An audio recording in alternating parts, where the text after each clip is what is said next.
कार्तिकेय पौदार जी आगरा से। सादर प्रणाम महाराज जी। प्राय आपका प्रवचन YouTube के माध्यम से घंटों सुनता हूँ। भगवान में विश्वास सच मानने में आपके शब्दों से बन रहा है।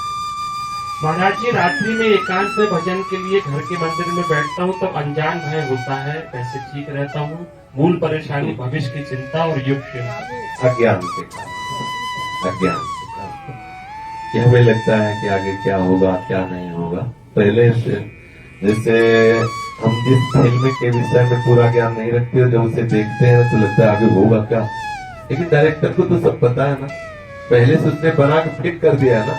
ऐसे मेरे जीवन की फिल्म बन चुकी है, डायरेक्टर को पता है अब हमारे रोने धोने से कुछ होगा नहीं, आगे जो होना है वो तो पक्का निश्चित हो चुका है। एक काम कर सकते हैं, हम फिल्म को देखना बंद कर देते हैं तो हम बच जाएंगे, उसके हर्ष शोक से बच जाएंगे। ऐसे हम शरीर और संसार के दृश्य को देखना बंद कर दें और प्रभु को देखना शुरू कर दे तो कोई भी फिल्म, कोई भी दुख आपको स्पर्श नहीं कर सकता। और विश्वास मानिए, प्रभु अपने शरणागत को बहुत दुलार करते हैं। उनके किसी भी कर्मों पर दृष्टि न रख के वो अपनी कृपा से उसका कल्याण कर देते हैं। प्रभु कृपा जब करेंगे तो कौन सी ऐसी वस्तु जो आपको प्राप्त नहीं हो जाएगी। तो भयभीत क्यों होना, आगे के लिए विचार क्यों करना। जैसे आपका छोटा सा बच्चा हो तो वो बच्चा चिंता करे कि बाल भोग कब मिलेगा, राजभोग कब मिलेगा, शयन भोग कब मिलेगा, कि वो आप चिंता करते हैं, आप चिंता करते हैं। यदि आप अपने को बच्चा नहीं मानते हैं तो फिर आपको ये चिंता करनी चाहिए कि मुझे आगे क्या होगा। यदि आप अपने को प्रभु का बच्चा मानते हैं, प्रभु का शरणागत मानते हैं, तो आपको ठीक ऐसा ही भरोसा रखना चाहिए जैसे तुम्हारा छोटा बच्चा बिल्कुल खेलता रहता है, आनंदित होगा। और ये चिंता माता पिता को थी, अरे इसके कपड़े नहीं बदले, अरे इसको भोजन पाओ, 11 बज रहा है अभी तो खेल रहा है। बोले नहीं खेल, अरे कैसे खेलने दो, भोजन का समोसे पाओ। ये माता पिता का विषय है। बच्चा तो आनंद, हम लोग बच्चे हैं जैसे भी है, उनकी माया के खेल में खेल रहे हैं, ये उनका चिंता का विषय। आगे के लिए बिल्कुल चिंतित मत हो, आगे क्या होगा वही होगा जो मेरा प्रीतम करेगा। जो प्रीतम करेगा मंगल करेगा, वो अमंगल तो कर नहीं सकता। बड़ा से बड़ा अमंगल रूप भी महामंगल में है, ये वही जान सकता है जिसका चित्त प्रभु में स्पर्श किए हुए। नहीं तो जान नहीं पा रहा, उसको लगता है भगवान ऐसा कैसे कर सकते हैं। तो आप भजन प्राण देंगे और विश्वास कीजिए, प्रभु आप पर बहुत चीजें हुई है जो आपका मन एकांत में भजन के लिए लगने लगा है। और घबराइए मन, ये घबराहट मन में पैदा होती है क्योंकि ये पापी मन बहुत जन्मों से हमें प्रभु से विमुख रखा है। आज जब हम भजन में लगते तो घबरा जाता है क्योंकि मरेगा ये मन, जिसने हमें बहुत सताया है ना वो मरेगा। मन ही मारे तनहारी के वृंदावन में गाय, मन मारे आतन बस में कीना हुआ भरम सब दूर।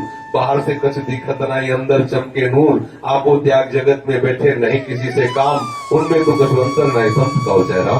तो ये मन डरता है, मन डरता है कि यार मर न जाए हम। आप एकांत में भजन में बैठे तो वो डरता है और उसमें इतना प्रेम है हमें मन से कि हर मन की बात मैं अपनी बात समझता हूँ। मन घबरा रहा तो मैं घबरा रहा हूँ, मन हर्षित है तो मैं हर्षित हूँ। अगर हम मन के दृष्टा, आप देख रहे हैं, कह रहे कि मेरा मन घबरा रहा है, तो आप मन तो नहीं है ना, आप मन के देखने वाले बने। तो आप थोड़ा हट करके बात कीजिए। घबरा रहा तो घबरा तूने पाप किए तो भोग तू, मैं तो सच्चिदानंद स्वरूप प्रभु का सच्चिदानंद अनंत हूँ, मुझे कभी कोई भी माया प्राप्त नहीं कर सकती। पर ये बात आ गई तो बहुत बड़ी साधना हो गई, बहुत बड़ी चढ़ाई में चढ़ गए आप प्रयासरत रहिए और सत्संग सुनते रहिए तो निश्चित वो विवेक आ जाएगा जिससे हम मन बुद्धि पर विजय प्राप्त करें। तो महाराज जी, जो अनजान शक्तियों का भय है वो मन का ही भय है। हाँ, कोई भी ऐसा हरि स्मृति सर्वविपद विमोक्षणम, जो भगवान के चरणों का आश्रय लिए, ना किसी देवी देवता की, ना किसी मनुष्य की, किसी की ताकत नहीं कि मार सके, पक्का। तो एक बार हम भ्रमण कर रहे थे तो एक फतेहपुर जिले में कस्बा है, तो वहाँ के जो भूतपूर्व प्रधान थे उनकी नवीन प्रधान से बड़ी दुश्मनी थी। उधर ही भ्रमण करने के लिए कभी गंगा के किनारे, कभी ऐसे काम क्षेत्र में भ्रमण करते थे तो खबर मिली थी। तो अपने लोग तो उधर जैसे चिंतनी स्वभाव है ना, हर बात को भीतर करके अपने में ले आना। तो सुना कि पूर्व प्रधान ने नवीन प्रधान को मतलब गोली मारने के लिए राइफल साथ रखते थे, एक आदमी साथ रखते थे। उधर वो आ रहे थे कार से और ये जा रहे थे मोटरसाइकिल से, पुराने प्रधान। उनके पास भी दुलाल थी और उनको पता नहीं था कि कोई ऐसा दृश्य हो। तत्काल नजदीक मोटरसाइकिल ले तो राइफल से गोली मारी सीधे। पुराने प्रधान ने नए प्रधान पे फिलिपिक्स हो गए। पहले उतर पड़े गाड़ी से, उनके भी आदमी थे, तो उनका कहो प्रधान जी, कहो हाथ से तुम्हें मार डाले, कहो बंदूक से मार डाले। अब मिक्स सारा खेल उसी का है। और दोनों बगैर खड़े हो गए क्योंकि 8-10 आदमी उनके साथ थे। बोले जाओ प्रधान जी क्षमा किया, आगे से ऐसी गलती मत करना। वो जब घर गए तो बहुत गुस्सा आ गई और वही गोली जब राइफल की मारी तो छूट गई।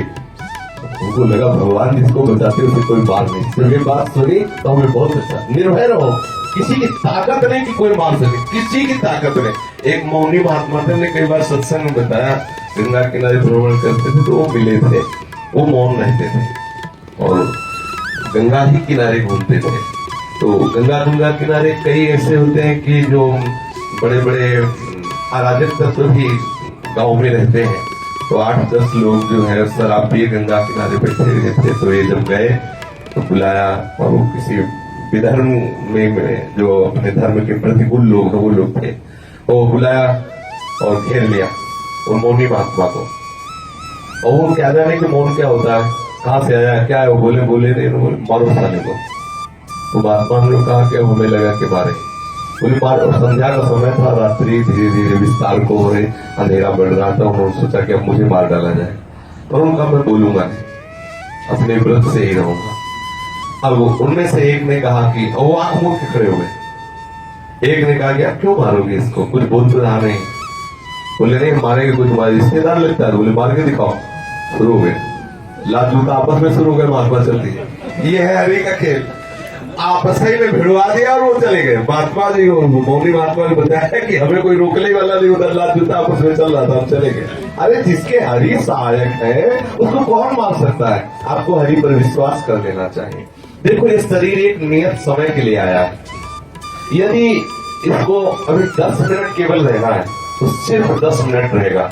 11वें मिनट इसे कोई बचा नहीं सकता। और अगर इसको 50 वर्ष रहना है तो काल की भी ताकत नहीं कि इसका बाल भी गिरा दे। इतनी पक्का विश्वास रखना, हिम्मत रखना, बिल्कुल हरि के विधान के खिलाफ नहीं हो सकता। अगर हरि का विधान है ऐसा होना है तो उसे कोई टाल नहीं सकता, अगर है कि ऐसा नहीं होगा तो उसे कोई कर नहीं सकता। इस बात पर निश्चित हो जाओ तो क्या है।